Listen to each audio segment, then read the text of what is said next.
Hey everyone, B Word here from the Raunchy Regret podcast. Are you a concert junkie like we are? Then you're in luck. This episode is brought to you by Tales of a Concert Junkie, your one-stop shop for all things music apparel. Whether you're rocking out at a stadium or chilling at home with your favorite tunes, Tales of a Concert Junkie has you covered. From the stylish shirts to the cozy hoodies, they've got a wide range of music-themed products that are perfect for every music lover out there. And the best part, as a part of B Word Media Group, you've got an exclusive offer just for our listeners. Use the discount code BWORD20 at checkout and get a whopping 20% off your total order. That's right, 20% off your total order using code BWORD20. So why wait? Head over to Tales of a Concert Junkie today and deck yourself out in the coolest music gear around. Don't forget to use code BWORD20 for that sweet discount. And remember, when you support Tales of a Concert Junkie, you're not just buying awesome merch, you're supporting our podcast and keeping the music alive. Thanks for tuning in and happy shopping. Turn the volume up. Things are about to get raunchy.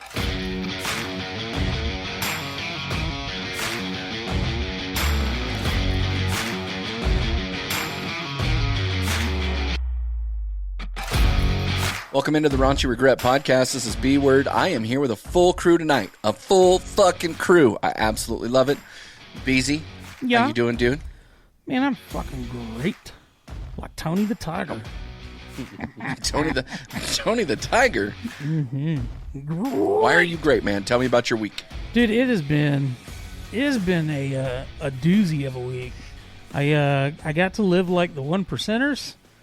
We have a client that chartered a private jet and picked us up and flew us to Arlington and then flew us back. And then it's my wife's birthday this weekend. It's actually today. And we were worried about AJ showing up. Her birthday present was we had been talking for several years about doing a float tank, like those sensory deprivation tanks. Yeah. And finally found a place here in town that looked reputable enough to do it. And we went and did a float tank, and this fucking legit. So, got to say, Joe Rogan, that's another thing that he has talked about and I guess endorsed, really, that's pretty solid. He had one built in his house, like, back in the early 2000s. If those things weren't, like, 30 grand, I would totally have one in my house. Same. I mean, other than that, man, it's been good. Those sensory deprivation tanks are interesting to me because I just feel like you're just stuck there with your thoughts. And if it's a great day, it's a great day. If it's not a great day, it's just not a great day. So, but I'd be willing to try it for sure. It depends on how open-minded you are about it. Because those that are very closed-minded, you're not going to get shit from it. Mm-hmm. You're going to sit there, twiddling your thumbs for an hour. But if you have an open mind to it, it's going to be a great time. So what was funny is when you lay in it, it's got like 1,300 pounds of Epsom salt dissolved into the water. So the water is only about a foot deep, and you sit like 6 inches above. So half of your body is submerged, and then the other half is above the waterline. Was it a real 6 inches though, or are you just ballparking? Oh, it's what I tell my wife. 6 inches 6 times, so definitely it was 6 inches. But as cliche as it sounds, it feels like you're laying on a cloud. And I was trying to think of a way to describe it other than something that obnoxious. Then you're floating in a pool. Well, kind of, but I just said it was kind of like you're laying in gack. You remember gack? Oh, gack. Oh, yeah. So it was kind of like that Newtonian fluid stuff where you just like oobleck, and you just kind of sit at the top. And I really, really enjoyed it. I hit what I was calling the Zen zone like 6 times. And the only reason it was that many times and I didn't hover out through the whole thing is because I was starting to doze, and then I would twitch myself awake because I twitch a lot when I'm sleeping, and I'd twitch, and then the water would fucking kind of like in a waterbed. It feels like your whole body's just kind of like Jello. So every time I did that, I had to look around, make sure fucking Cosby wasn't in the tank with me. Wouldn't pop. Wait, I got a question about that. How long did it take your wife to get used to you twitching in the bed when you're sleeping and not think every time it happens, this guy having a stroke? No, he's just fucking retarded. Oh, she still has it. Just 100%. Stop twitching, retard. I got Tourette's, still- but only when I sleep.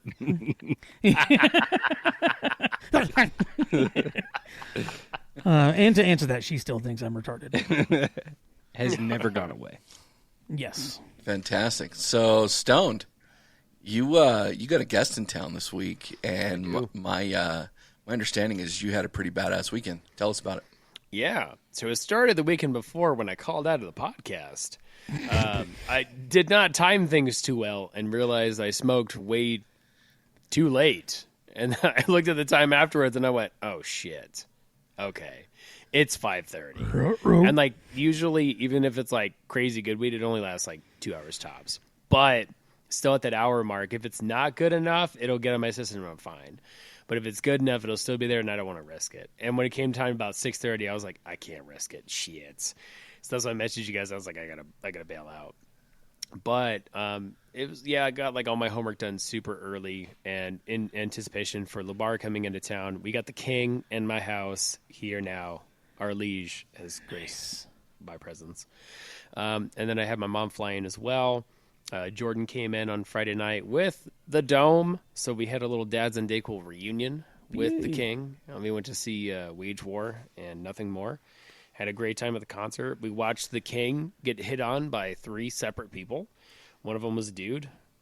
Jesus Christ. That dude just swims in the puss and, whatever else comes floating his way. It was impressive. And I over there, was crying to myself because I'm lonely forever. But it is what it is. And then we went to Knotfest the next day and watched a couple hit on him. And I was like, Jesus, there's nothing. Fucking stop. Oh my God. I'm so fucking lonely. I'm so lonely. Jesus. And I'm over here like holding up a sign like on that movie with like the boombox. It's a sign that just says will work for fuck. I'm so lonely. John But yeah, Cusack. exactly. Yes. Was it Say Anything? Was that the movie? I don't know. I don't watch his movies. That was one of I don't remember. They're what all- the It was one of movie them. He's got like 2 movies that are worth Um, of shit. Everything else we is chick went- flick. We went to Sick New World, and it was great. Had a great time. Saw a fuckload of bands. Got to cross Alice in Chains off my bucket list. That's a band I've been Ooh, nice. meaning to see for a while. But we saw a bunch of them. Saw Slipknot come back.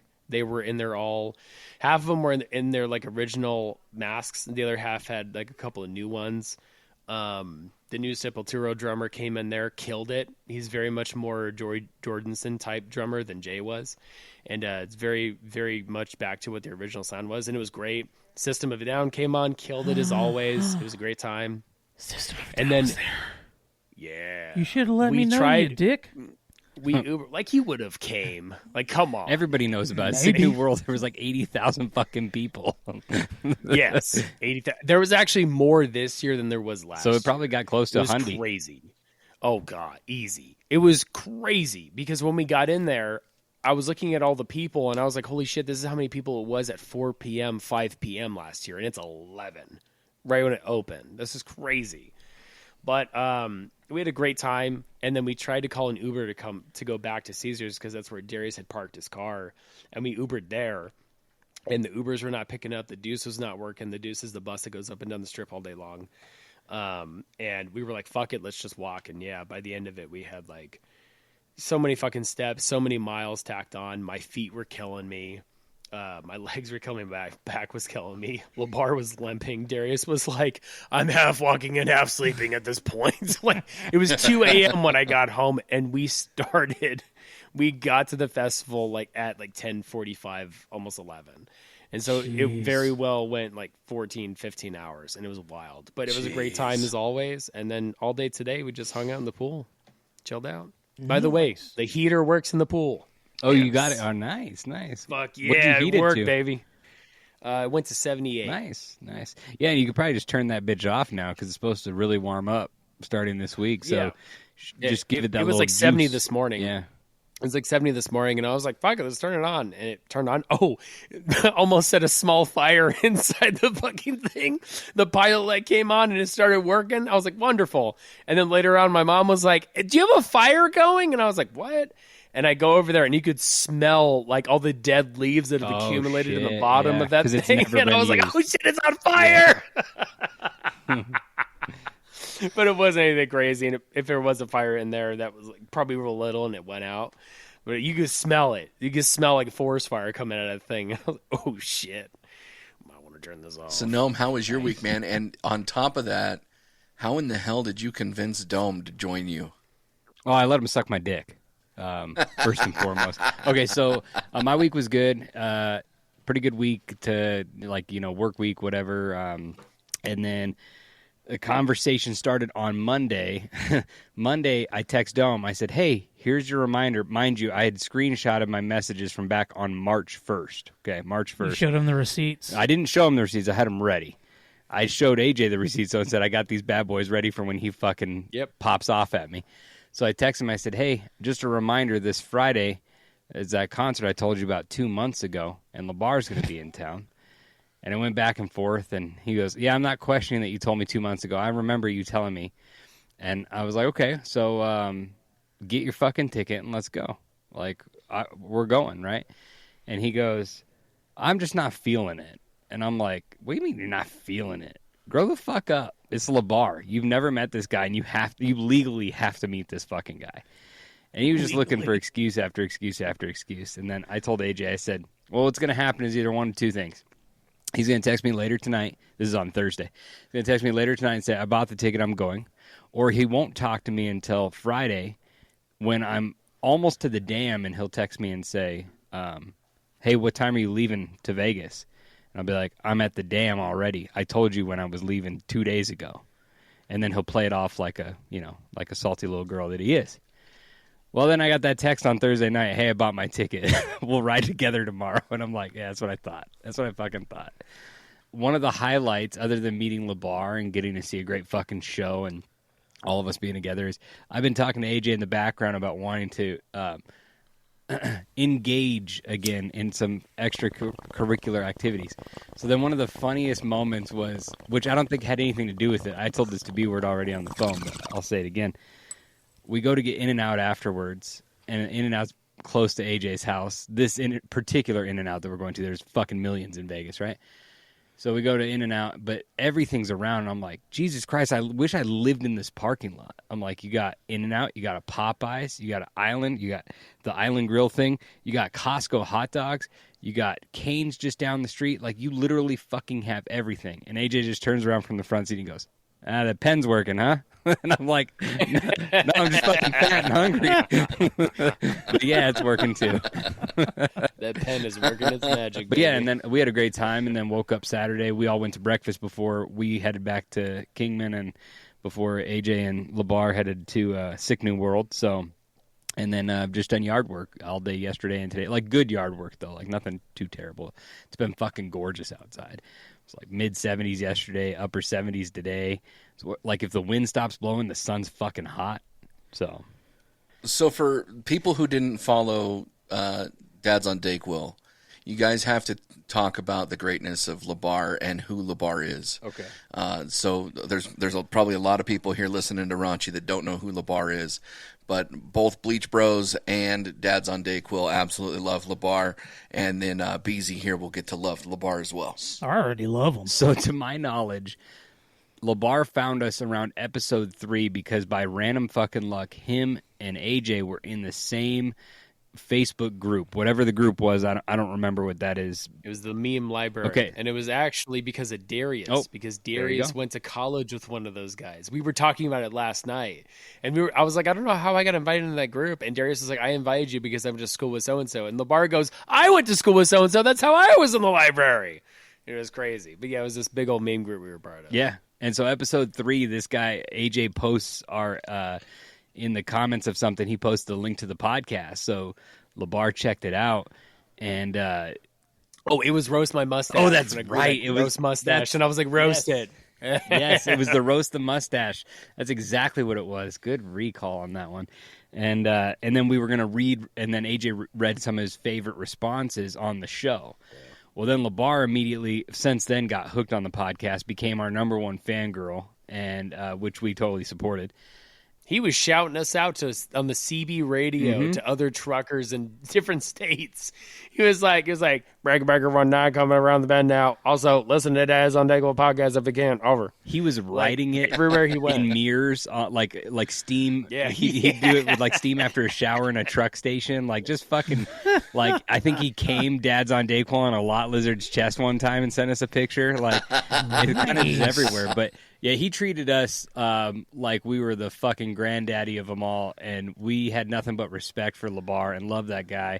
And actually, when we decided to be done with Dads, even though there's still like murmurs in the background that it may come back one day, I don't think it will. But when we decided to be done, we still had Patreon money left over, and so I text the guys and said, "Hey, I'm buying LeBar a custom Steelers jersey that says the King on it with the number that he wants. Are you guys good with that?" And they were like, "Fuck yeah, we're good with that." That's legit. And so we sent him a custom Pittsburgh Steelers jersey that says the King on the back of it. And yeah, he supported us from day one. Day one, he was buying everything we had. He was shouting us out to every group, all the truckers, like random people. Yeah, he was our first Patreon sub. Like, he didn't even Patreon pause right to the top tier, and it was like, dude, you don't have to sub to that. It's like, he's just one of those guys, and getting to meet him in person was fucking great. He's one of us, you know. He's everything I wanted him to be. Yeah, like he's a great human being, and he's fun to hang out with. Has great fucking stories. He's had me dying this entire weekend. He's a good. That's dude. awesome. I'm glad you guys I'm glad you guys were able to do that, and I just want to say that. For people who have followed all of our shows to that level, because we've all had at least one, thank you, because that's just fucking awesome. And I'm just going to make my week really short. It was good, so let's get into the next thing. So great fucking week. B-word, tell us about the Washoe County liberties. Tell us about the Bunny Ranch findings. Did you spread them cheeks apart, and dig a little bit for some gold, you know what I'm saying? At this point, man, none of my stories are gonna add up to anybody's stories on the podcast. But just so you know, it was a good week. I got one more that's hysterical, okay? Let's do it. It's just hysterical to me because we're on our way to Vegas, and, Dome's driving. It's right after Hoover Dam. And we're in this conversation, and we're just talking about food. And then I was like, oh, man, I can't wait to see LeBar get to try In-N-Out, because In-N-Out, you're either going to love it or you're going to hate it. There's no in between. It's okay. You either love In-N-Out or you don't, right? And so Dome immediately goes, yeah. He goes, I love In-N-Out, but, man, that shit would slap if you could get pickles. And I turn and I look at him, and I'm like, what? And he starts laughing. I'm like, oh, you're fucking with me. And he was like, no. He goes, I'm not. I'm like, dude, they have fucking pickles. You've clearly never had animal style. I'm like, you just have to ask for them. And he goes, no, they don't have pickles. He goes, for 20 years, I've bought In-N-Out, taken it home, and put pickles on my burger before. And I'm like, shut the fuck up. You're lying to me. You're lying. And he goes, no. I'm like, all you have to do is either order animal style or add pickles. And then I had the brilliant idea, but I couldn't hold it in because I just started laughing on my own. And he goes, what? And I'm like, nothing. And he goes, no, what? And I'm like, I just started laughing because I had this idea that when we went to In-N-Out later, I was going to order before you and then tell the person, hey, when this guy behind me orders pickles, tell him you don't have pickles. Just to fuck with him even further. But yeah, it was just one of those stories that him and I were laughing at each other because I couldn't believe he was serious, and he thought I was just fucking with him the whole time. But yeah, it was good stuff. So anyway. Nice. All right, Beezy, your rundown. This was the same rundown that we were all supposed to do last week. Mm-hmm. But the 420 went into 421, so we had a great episode anyway. So we're going to go ahead and revisit this. So take it away, man, on the next topic. All right. So the first segment we're going to do today is one that is near and dear to my heart. It's a fellow Texan, and probably the greatest man. He's just straight up man's man, and just the greatest man ever. And he has a mythos about him that has just transpired over the years from his just badassery. And we're going to share our top 5 Chuck Norris jokes. And yes. I say we just round robin these real quick. So every year on Chuck Norris's birthday, he randomly selects a child to throw into the sun. Let's go, Gnome. Did you know Chuck Norris can teach an old dog new tricks? I did. Stoned. In the beginning, there was nothing. Then Chuck Norris roundhouse kicked nothing and told it to get a job. Oh, B word. Chuck Norris can play the violin with a piano. Yep. Chuck Norris once shot down an enemy plane by pointing his finger gun and saying bang. Some Pablo Escobar shit. Jesus prays in the name of Chuck Norris. Jack was nimble, Jack was quick, but Jack couldn't dodge Chuck Norris' roundhouse kick. Nice. I thought you were going to say Chuck Norris is a dick. Oh. You and them dicks, Chuck Norris lost his virginity before his dad did. I've seen that. I love that one. I love that one. Chuck Norris can kill 2 stones with 1 bird. Chuck Norris can judge a book by its cover. If you ask Chuck Norris what time it is, he always says 2 seconds still. After you ask, 2 seconds to what? He roundhouse kicks you in the face. Yep. Chuck Norris once beat the sun in a staring contest. I like that one. Chuck Norris is the only man to have beaten a brick wall in a game of tennis.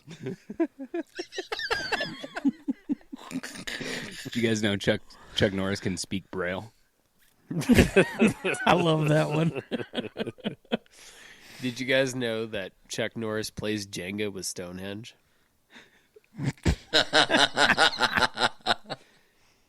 The flu gets a Chuck Norris shot every year. Yes. My final one. Chuck Norris destroyed the periodic table because he only recognizes the element of surprise. Oh, how fitting. That leads right into mine. Chuck Norris won the Nobel Prize for discovering the element of surprise. Nice. That is not poetically segue into mine, but let's go. Did you guys know that Mission Impossible was originally set in Chuck Norris's house? But it was too hard, so they had to leave. It was, in fact, impossible. It was. All right, final one for me. Before he forgot a gift for Chuck Norris, Santa Claus was real. Yes. Beauty. One of my honorable mention favorites, because we did this. I can't remember if AJ was still on the podcast, but I think it was just Dome and I, but we did a Chuck Norris joke off. I was on the one, yeah.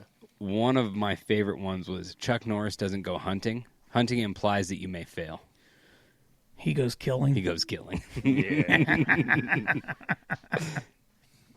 I used to have a Chuck Norris obsession for a bit, especially when these jokes first took off. And there was I found a whole bunch of posters of Chuck Norris, and I started posting them in the work bathrooms, like men's, women's, the whole work. So they were like, you just take a piss and you're staring eyes with Chuck Norris, and it was always intimidating. I've never been more scared to piss in my life.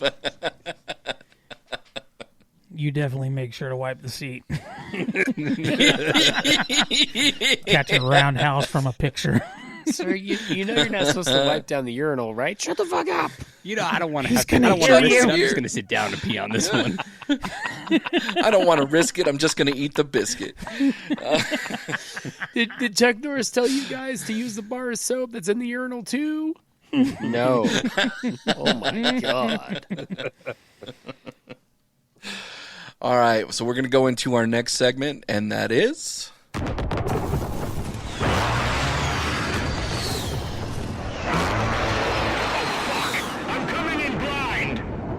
Coming in blind.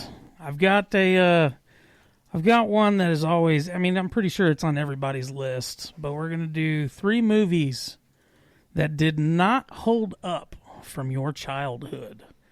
And I'll go first. So my first one was the Garbage Pail Kids. I don't know if y'all ever saw that. They were kind of like an adult version of the Cabbage Patch Dolls. Yeah. And they were just filthy and disgusting. I loved it as a kid because that fit my sense of humor. And I went back not too long ago. I'd say not too long. It was probably a couple years back. And I was like, I need to watch that movie again. I remember it being fucking awesome. And I didn't make it through the movie. It was a fucking turd. But that was my number one on the list. Number two is a movie called Double O Kid.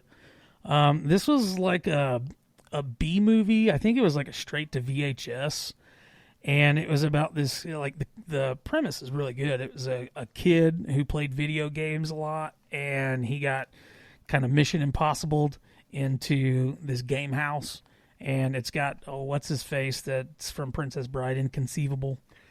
He plays the bad guy in the movie. And then I think Sharon Stone's in it for some odd purpose. But, it did not hold up whatsoever. And then my final one is The Guyver with Mark Hamill. I think this was an old anime back in the day, and this is probably going to piss my brother Matt off because he fucking loves The Guyver still. But me and Pinewood several years back went and watched this one, and I don't think we got more than 20 minutes through this fucking thing because it was bad. With that in mind, let's go B-word. Give me your three. The Brave Little Toaster Bitch, was not nearly as good. No, it was not. It sucks. It was terrible. For some reason, I liked it as a kid. Couldn't figure out why now. So there's that one. Three Ninjas. Three Ninjas that almost made my list. Yeah. Just didn't make my list in any way, shape, or form. Like when I was a kid, I totally loved it, and I guess it was good. Tried to watch it not that long ago, actually, and couldn't do that. And then my final one is Dunstan Checks In. Oh, shit. That's yeah. Like that one had more hype on it, I think, and it was like one of those movies where I think I watched it because of the hype, and I fell in love with it because of the hype, and it's a garbage film. So those would be my three. All right, Stone, hit me. So I also have one of the Three Ninja movies, and it was the Ninja Mountain one with Hulk Hogan. God, what a piece of trash fucking movie that was. But at the time, I was like, it's the greatest movie I've ever seen. It's amazing. No, tried watching that in my early 20s and went, what the fuck? And turned this off. Another one of mine actually was The Big Green. And I loved The Big Green when I was a kid. Yes. However, I will say this. As an adult, I'm sitting there going, why did this chick from Britain go to this hodunk town in the middle of Texas and felt it upon herself to go teach all these kids about soccer? She could have been doing so much better shit with her time. And I was like, this is weird. I don't know. It's giving me some weird vibes. But when I was a kid, it was great. And then It's just an inverse Little League version of Ted Lasso. Yeah, that's a good point. That's a good point. The third one I really loved because mainly boobs. Being a kid and you're just like, whoa, boobs. Debbie Does Dallas. And that was Revenge of the Nerds. And I loved that movie with all of my heart. And then when I got older, I went, oh. Yeah. Oh. Yeah, a lot of questions on that one, huh? Especially, man, if that were to be made today, it would get it's not going to be the same movie. down. There's no cameras looking at all the pussy. looking at all the chicks in their house. There's because all the chicks have dicks now. Their pronouns won't let them. Especially in college. Ma'am, your sir is showing. Their surveillance cameras have pronoun passwords, and the guys won't be able to pass them. And then as well, the dude fucking raped that girl.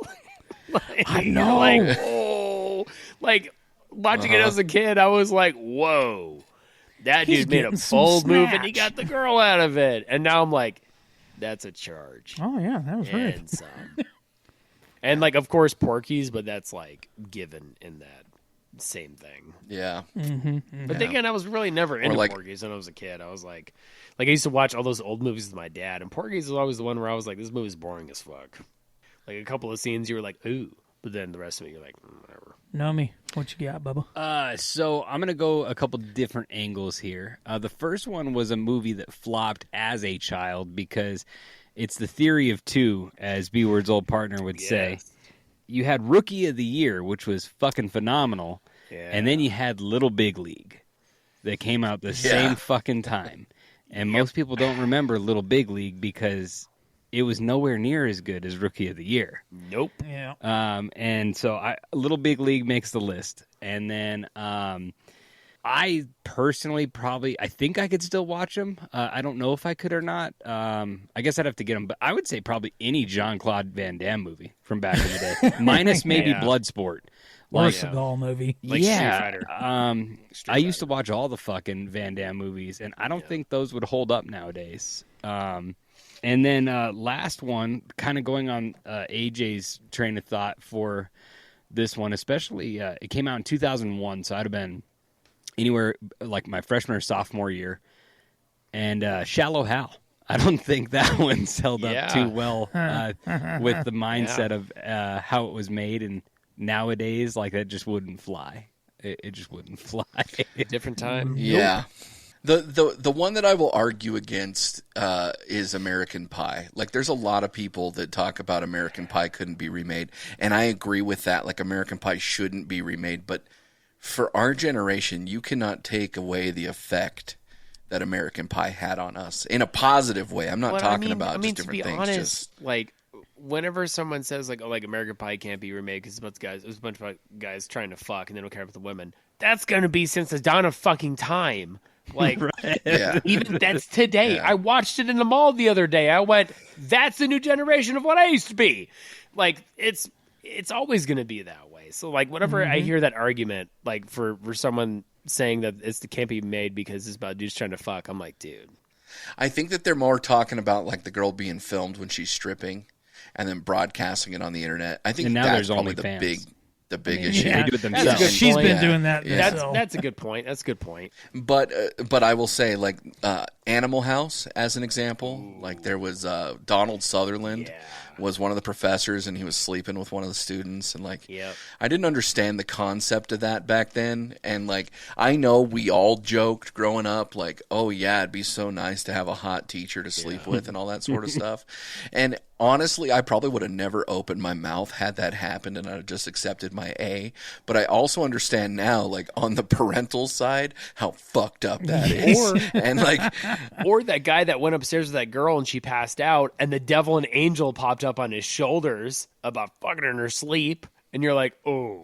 Yeah. It's a great fucking movie. All right, well. Great movie.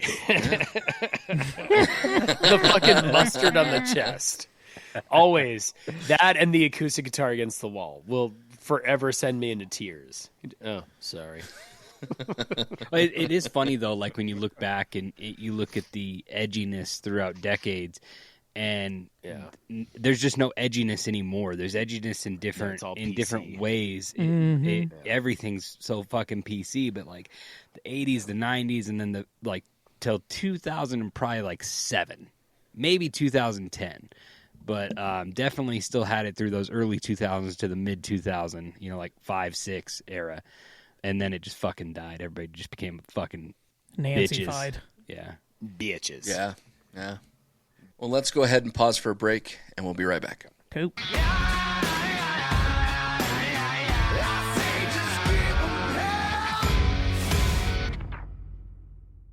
The Raunchy Regret Podcast. I'll bring you guys back to Mad TV back in the day. Y'all remember Miss Swan? Oh, yeah. Yeah. So she's looking like a man. Two guys in a dart. Sorry, and did I rub my ear hole out real quick? Are you all right, buddy? I just felt so good. I'm sorry. This is usually the behind-the-scenes content that you're getting, but I'm leaving it right here in this episode. We are not taking that out. Unfiltered discussions. So you feel like the forgiveness is actually better for you in general? That was a big reason that the therapist was like, you do have to choose. And the only way you can get that inner peace is by forgiving. And the Hateful Gnomes Music Hut. Like our last episode, we're rolling right right into another band. Hell yeah, when I saw your drummer, I saw he was wearing an obituary shirt. And I was like, yeah, let's fucking go, dude. Follow B Word Media Group on social media at BWORD Media GRP.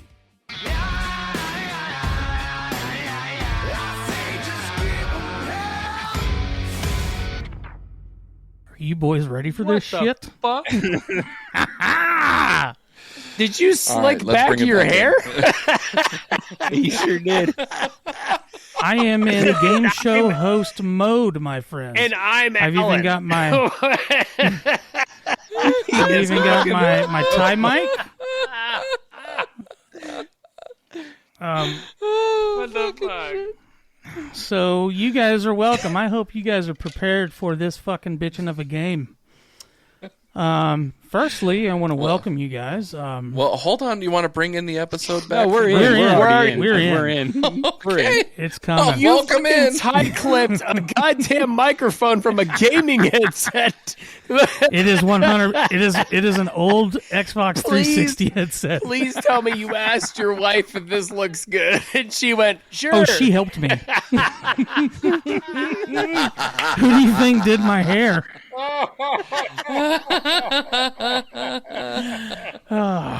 So, Would you tell the boys? Oh, I just told Matt to pee like a racehorse. oh no! He's like, why are you licking your hand and molding my hair that way? It was actually done pre-record. That's why I had the baseball cap on, because this thing is fucking stiff as a board, bro. Oh, you got the I got some pomade in this hoe.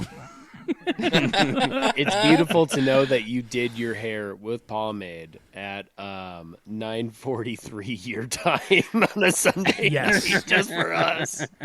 Hey, to play a virtual podcast I game. am in it to That win he it, wrote. and I'm not even playing. Oh, can't wait. Let's do this. All right, well, I want to welcome you, gentlemen, to my brand new game show. I'm your host, Beezy McBeatermuff. And what I have for you lucky guys today is a very exciting, well, at least for me, game that I'm calling If You're Not First or Last. The premise is simple. I have 9 rounds of mini games, and we're going to play. Each round will have a winner. That winner will get 5 points per round. The points do matter in this game. It's not like those other bullshit games. And the victor will have a 1 minute of fame and get to do a victory speech at the end of it. And then, of course, you've got bragging rights. So without further ado, let's get it on. Ready for a round of raunchiness? It's game time. My first game, I'm calling this round How Sweet It Is. First off, I'm going to go with Gnome. The game, what we're doing on this one is give me your best compliment. This can be directed to me or the podcast in general, but make it good. Your hair looks like I came in it last night and you forgot about it, and you look so incredibly fucking homophobically sexy right now. I just can't. I can't contain myself. I don't know what else to say. No Diddy. Stoned. You really are dressed in your Sunday best today. Are you going to be in the choir at church? That's fucking beautiful. Beautiful. B-word. The stripes on your tie remind me of 50 Shades of Grey, and I'm hard as a rock. God damn it. Coming in with the fire. Well, I think I'm going to give the points to Stoned on this one. Stoned is up 5 points. All right. Round 2. I'm calling this round simply Chewy. Give me your best Chewbacca impersonation. Let's go with Stoned. There we go. That works. Beautiful. Wow. B-word. Sound like you stubbed your toe in the middle of the night. What was that? You looked so retarded when you did that. It sounded like if B-word turned the lights on and the Yeti saw what he was fucking. Oh my God. All right, Gnome. Show us how you did. I think Okay. That was pretty fucking good. The fuck you call me?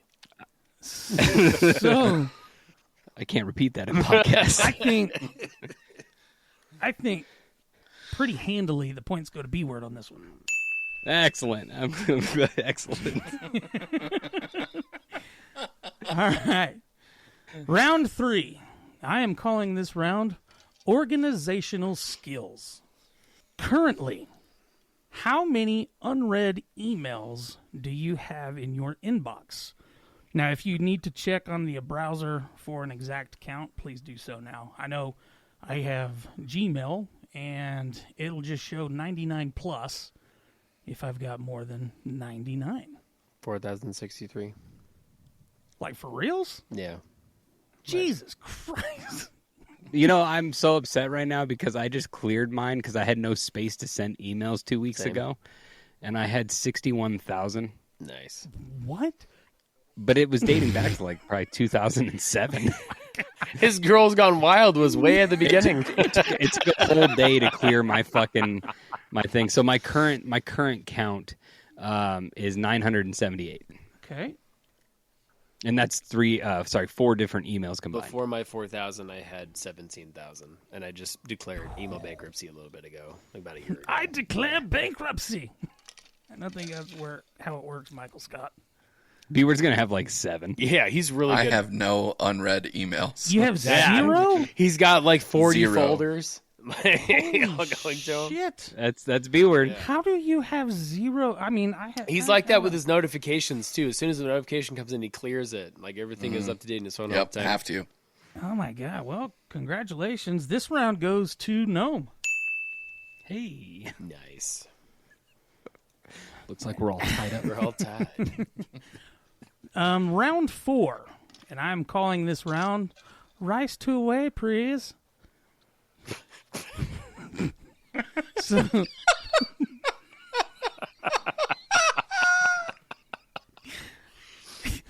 prior to recording, I asked all of you to get a kitchen scale and a bag of rice. Didn't matter which one it was. But I did make the exception for Stone that you could use marijuana if you wanted to, which you didn't, oddly enough. I lost $1 to myself on this one again. Loser. I could have sworn you were going to bring weed. But anyways, y'all had no knowledge of what we were doing for this. Is that correct? Correct. Okay. Correct. So, what I want you to do with that rice is blind measure 4 ounces. Whenever you feel you have the 4 ounces, put it on the scale. I don't even have 4 ounces. Me either. I got like maybe a half. Also, 4 ounces of weed is a lot of fucking weed, Beezy. Jesus Christ. That's 4 mason jars. I don't know. Fucking Texan piece of garbage. Who the hell has 4 ounces? And if you do, come by. Jesus. I have all my rice on my scale, and it is not 4 ounces. What do you have? I have 2.8. 2.8 ounces. Okay. And Stone. Because I did a handful in a bag, and then I happened to know how much I had, because I was like, I wonder how much rice this is. So I threw it on before I even came into the recording. Nice. So I knew I didn't have 4 ounces. Okay. Stone, what are you at on the scale? 0.3. B-Word's just slowly continuing to add to his scale until he hits 4 ounces. 0.3. Christ, you can't even make a sushi roll for that, please. Nope, I got 0.3. At this point, I just put the entire bag of rice that I Your have 1 pound bag on the scale, and I've realized that my 1 pound bag weighs in at 1 pound 0.40. So I don't know if like the bag weighs 0.40 or if they gave me more rice, but that's what I've got. Beautiful. Well, oddly enough, this round's going to Gnome. Nice. Congratulations, Gnome. Thank you. Thank you. It's a circle. All right. It's a circle, please. Round number 5. I'm calling this round, You Had One Job. This round is going to be exciting. I want you to draft a text message right now on your phone. Pick somebody to send said message to, and then we're going to send it and see who gets a reply first. But here's the deal. Before you send, we're all going to send at the same exact time, but before you send it, I want you to read the message to everybody and who you are sending it to. Let's start with Gnome. Oh, so we have to say who we're sending to before I send it? Yeah, you got to tell me what you're sending, what the message says, and who you're sending it to. Oh, well, that changes the game. Yeah, that does change the game. No, I was going to say you were so fucking dumb, you fucking piece of shit, and I was going to send it to B-Word. Don't try that. I had B-Word's name pulled up. You can totally send he that. sends a message back 3 days later, and it's a novel worth of edition. Fuck you piece of shit. All right, so before we send it, we have to say what we're saying and who we're sending it to? Yes, and then I will say go. So go ahead, Stone. Okay. What do you got? I'm going to text my buddy Darius, and I'm going to say, how's your feet doing today, buddy? Nice. B-word. Cool. What do you got? I don't know yet. Pass me, and I'll answer again. Gnome, what do you got? I'm texting Dome. Why are you incredibly gay? Okay. Well, now the pressure's on, B-word. What you got? Do I hit send on that, or am I waiting? Not yet. Okay. All right. So I'm just gonna text my kid and I'm gonna tell her I love her. Oh, sweet. There we go. All right. Well, on 3. 1, 2, 3. Send it. I'm for sure not getting the response as fast as I promise you. I chose the wrong person. Yeah, you didn't really think about that one, did you? Well, I like a challenge. See, this is a chance too, because my kid's in her early 20s and she doesn't always respond to me, so we may not even have an answer till tomorrow. Oh, I just got an answer. Oh, snap. It came back, why are you incredibly gay? Yeah, that's exactly what it says. Well, how was the game? Everybody enjoying it thus far? Yeah. Yes, sir. Yeah. Okay. Let's go ahead and move on to the next round. Whenever you get a reply, just speak up and let us know. So does B-word just get the point? Nope. Is that what we're doing? We don't know yet. We're moving to the next We round. gotta see. Okay. So round number 6. This is the game I'm calling You're So Vain. Also, prior to recording, I asked you all to message me with how many selfies you currently have on your phone. This could include pictures of family and friends, but as long as you're in the photo, it counted. And the number... And it has to be selfie style. Yes, that's correct. So the numbers that y'all had sent me, with a disturbing number, B-word has 0. I don't know how that's even possible. I'm not surprised. Gnome said... Have you seen this face? It's a beauty, bro. I love it. I'll take a selfie after this Your show. fucking Facebook profile's a selfie. But it's not on my phone. Yeah, but your Facebook's on your phone. AJ's muted and tried to say something. Sorry, there's a lot of feedback coming here. I was saying that's when he had a wide lens. That's true. That's true. Makes sense. So B-word had 0. Gnome said he had 27. And then Stone had a staggering 123 fucking selfies. So you, sir, are the vainest of the vain, and the points will go to Gnome. It's so veiny. So veiny. So veiny. I actually didn't count. I just threw in a number. I just went 1, 2, 3 sounds good. Well, whatever. It works. It works. You're like 1, 2, 123. 1, 2, buckle my shoe. 1 million. All right, round number 7. Surely by now y'all have figured out that the person that's coming in second place is going to be crowned the victor, hence the name of the game. Yep. If you're not first or last. So with that in mind, this next game I'm calling Don't Be a Bitch. Oh, I'm out. If you look, you should be getting a message on the Facebook group. I thought I got a text from Dome. I got all excited. It doesn't matter. It's a notification. So you and Stoned both got that at the same time. So that's going to mean B-word got second place, and B-word gets the points for round 5. I am not giving you money. Oh, you didn't even let me. Just... Hey, I did get a text message back. I got one. Ooh, nice. Can I say it? Yes. Okay. The dick wants the dick. What the dick wants was the response. Oh, I like it. So I asked him, "Why are you incredibly gay?" The dick wants what the dick wants. Beautiful. So round 7 on Don't Be a Bitch. In the group chat, I supplied the link for my Venmo. Now, who is gonna Venmo me the most money? Not me. Can you Venmo negative? Can I just request money from that Venmo? That would be negative.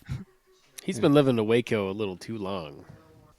He's over here It's like, there. so I let gotta me pay for access the your product." wives. Whoa, first you had my money, and now you want my wife. God, I guess. Currently... Wait, so who won the text message round? Was it Gnome? Gnome did win the text message. All right, cool. All right. So currently what we're at is B-Word is at 5 points. Gnome has 20 points, and Stoned has 5 points as well. How do I have 20 points? You suck We a only lot have of 20 dick. rounds. 5 points each That's one. right, it's 5 points per round. So I God did damn it. receive a Venmo from B-Word, and B-Word sent me a penny. I love it. Thank you. Nice. I like the rainbow emoji with the eggplant for a gay wiener. It was worth a cent. Totally worth it. Totally worth it. Well, in that case, since you two aren't sending anything, that would make y'all second place. So Hey. Gnome and Stoned will get 5 points. God damn it. I hate being the best. All right. Now this game, round 8, is going to be really fun. I'm calling this one Deal or Dough. Now, what I'm going to do is screen share. Y'all are all familiar with Deal or No Deal, right? Yeah, I sure am. So basically what we've got on this slide slope presentation is 12 Slide slope? cases. Slide slope? Yeah, I thought I heard slide slope too. Nice. Sorry, I'm excited. So on this slideshow presentation, we have 12 briefcases. Each one has a number value in them ranging between $1 and $500. Now, the rules are simple. You pick a case. If you like the money value in the case, you may hold that case and it'll be locked with that dollar amount for you and you're done. Keep in mind, you want to come in second place. So if you choose to dismiss that case and draw another case, it will be the other two contestants make theirs, do their decision, and then we'll circle back. So, since Gnome is in first place, you're not going to go first. Stone will be going first because he's in second place. So what case would you like? 7, please. 7. And that is $200. So I'll would you keep like it. to stay with that case, or do I'll you want stay to with it. You're going to stay with $200? Jesus Christ. All right. And what's the price of 1 to 500? $1 to $500. Okay, all right. Okay, so let's go with B-Word. 12. 12. $75. I'm going to keep it. You're going to keep it. All right, Gnomeski. 9. 9. Ooh, $499. Go ahead and keep. If you ain't first, you're last. I'm keeping it. Y'all fucking suck dick. I made all these goddamn briefcases and y'all are staying with them. Do you want me to pick another one? You loser. No, I mean, you don't got to. I mean, if you ain't first, you're last. He got Or dressed in you're his gonna say Sunday second. best for this shit. And I've been in my Sunday best since 9:30 this morning. Gnome had what, $4.99? 99. Okay. Oh, see, I thought there was a decimal in there. $4.99. $499. So that puts the winner of this round at Stoned. It's called king making.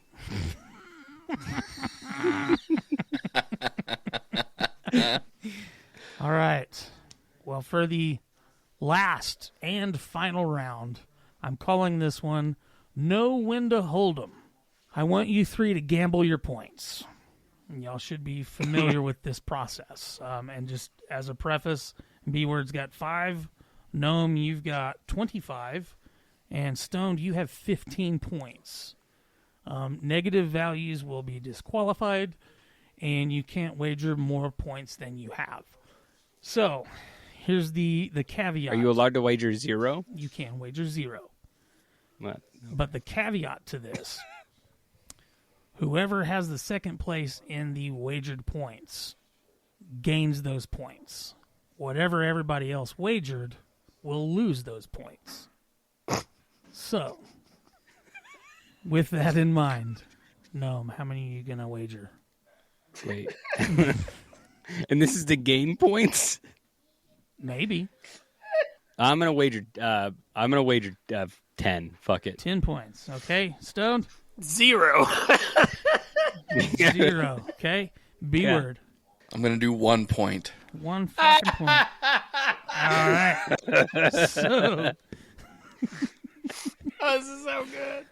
Oh. B-Word is the winner of this round. And you gain 1 point. So that brings your total to 6 points. Stoned, you wagered 10 points, which means you lost. No, he wagered 0. 0. He wagered 0. Oh, Stoned, I'm sorry. So you wagered 0, so you lose 0, and you have 15 points total. And then Gnome, you had 1, 2, 3, I had 25. I wagered 10. So you have 15 points. So,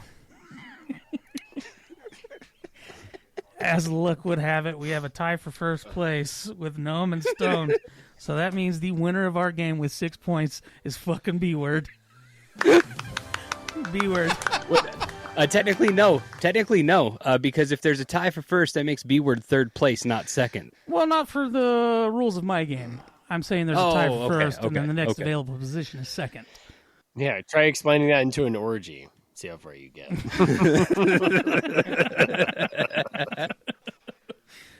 Well, this is your platform, Mr. Second Place. So, third place, but whatever. Let us know. What does it feel like to be a victor in the very first, if you're not first or last? Yeah, I'm just grateful to know that I wasn't first or last, and this is the same projection of my penis. It is not long or thick, and so that being the case, I'm grateful to take home the trophy of 1 pound of rice, and well, and it's my scale. 1.40 pounds of rice. I was rounding down.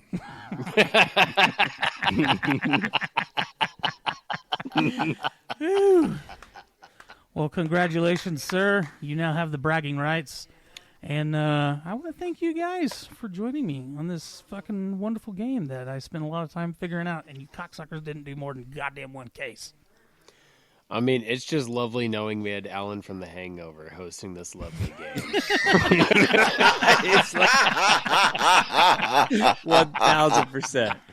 I also want to leave it to us to ruin the game if you're not first or last. And B-Word technically was still last and still won. So we have already broken Beezy's game. I love it. I love it. In That's true what raunchy games are fashion. made to be is broke. I like that's what games are made to be do. I finally got on that note. Sorry, I'm not a retard. Wait, did we I got a text message from Darius. What did we say? I said, "How are your feet feeling today, buddy?" He said, "I'm still kind of walking like a newborn fowl, but I'm okay." In the last second. That's beautiful. I feel it. Fantastic. Episode 17, Beezy lived up to the hype. I'm thankful that you took a shower to be here, if I'm being honest. Or at least that you look presentable enough to be here, if I'm being By honest. shower, you mean he stuck his head in the horse trough outside? I gave myself a swirly. Oh, is that extra spit on top? Let me get some of that. I'm going to get my hair slick. Good shit. Good shit. Well, boys, episode 16's in the books. Stay raunchy. Later. I say just give them hell. I was fucking drunk for this episode, boys. Let's go. Hell yeah. You've been drinking? This is my 4th one. I'm feeling great. And I've also got like half. Don't you work tomorrow? Yeah, nope. I got half an edible in me too, but we're good. going. Nope, I'm calling in. Stone fills how Beezy looks. Watch out, you think you're big baller. Bow down to make another dollar. Stand up and hear the world holler. I say just give 'em hell.